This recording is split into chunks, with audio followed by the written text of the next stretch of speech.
Welcome to the Learning Pines YouTube. We hope this video helps.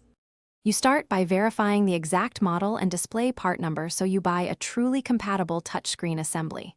Once done, order the touchscreen LCD with digitizer and any required controller board. Many Chromebooks need a specific LVDS/EDP adapter. Make sure you have tools ready: screwdrivers, pry tools, an ESD strap, and fresh adhesive.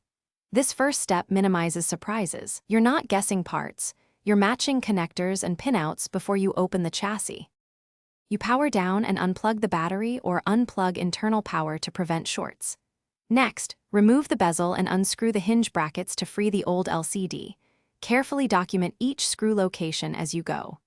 Detach the display cable and any inverter or webcam connectors, then mount the touchscreen assembly in its place, aligning screw holes and routes.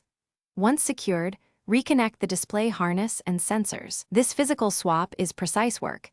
Take your time and keep components organized. After the mechanical install, you connect the touchscreen's controller board.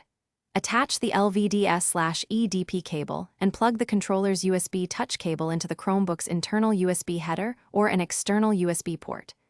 Reassemble the machine, power it up, and test touch input. If the OS needs drivers or firmware, apply updates.